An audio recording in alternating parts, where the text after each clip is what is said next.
আসসালামু আলাইকুম। একটি ব্রেকিং নিউজ দেখতে পারতেছেন আমার সামনে যে কবিরাজটি রয়েছে গত কিছুদিন হলো বাঁশগ্রাম গোলাম মাওলার মেয়ে কালী নদীতে গোসল করতে গিয়ে তিনি হারিয়ে যায়। এলাকাবাসী খোঁজাখুঁজি করে প্রথম দিকে পরবর্তী দ্বিতীয় দিন ফায়ার সার্ভিস কুমারখালী থেকে আসে, খুলনা থেকে ডুবুরি দল এসে তারা কিন্তু সম্পূর্ণভাবে সারাদিন চেষ্টা করার পরেও ব্যর্থ হয়ে যায়। তৃতীয় দিন কুমারখালী থেকে একটি কবিরাজ তিনি দাবি করেন যে এই কালী নদীর এই কচুরিপানার তলেই আছে। তিনি নিজেকে গ্যারান্টি দিয়ে বলে যে এখানেই আছে, আপনার এলাকাবাসী যারা আছেন তারা সবাই মিলে এই কচুরিপানা পরিষ্কার করেন, মেয়েটি অবশ্যই ভেসে উঠবে। তিনি ডাব, চিনি, লবণ, দুধ পানিতে ফেলে দিয়ে তিনি সাধনা করেন যে পানির তলেই আছে। কিন্তু সে কবিরাজের কথা কিভাবে সত্য হলো? সকলেই চেষ্টা করলো সে কচুরিপানা তুলতে, যে অনেকের গায়ে কিন্তু ইতিমধ্যে চুলকানি হয়ে গেছে আমরা জানতে পেরেছি। কিন্তু সে মেয়ে তার আগেই কিন্তু ঢাকাতে এইভাবে অভিনয় করে তিনি তার পূর্বে যে স্বামী তার কাছে ফিরে চলে গেছে আমরা যতদূর জানতে পারলাম। এই যে অভিনয়টা মেয়ে করলো, আবার কবিরাজ যে দাবি করলো যে মেয়েটা কচুরিপানাতেই আছে, এই ধরনের কবিরাজদের বিষয়ে কি বলবো আপনারা অবশ্যই কমেন্ট করবেন। কবিরাজ কিন্তু অনেক তিনি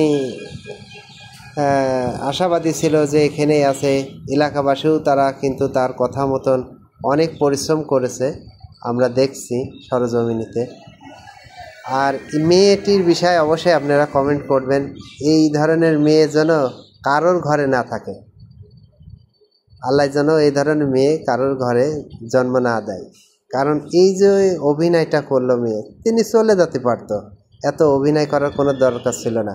তিনি কালী নদীর যে কাপড় চুপড় খাচ্ছে, তার জুতা স্যান্ডেল নদীর ধারে রেখে তার ওড়নাটাও পানির ভিতর ফেলেছে। এত বড় অভিনেত্রী দেখা যায় না। তার ফ্যামিলি পাগলের মতন কান্নাকাটি করে তারা বেড়াইছে আমরা দেখছি। আর এলাকাবাসীও যথেষ্ট পরিমাণ চেষ্টা করেছে তাকে উদ্ধার করার জন্য, ডুবুরি দল চেষ্টা করেছে। কিন্তু সবার ওই সময়ই দেখেছি আমরা কিছু মানুষ বলতে শুনেছি সে হয়তো এই ধরনের কিছু করতে পারে, তার বিষয়ে কিছু লোক নেগেটিভ সাইড বলছে আমরা দেখছি। কিন্তু সেইটাই বাস্তবে রূপ নিল।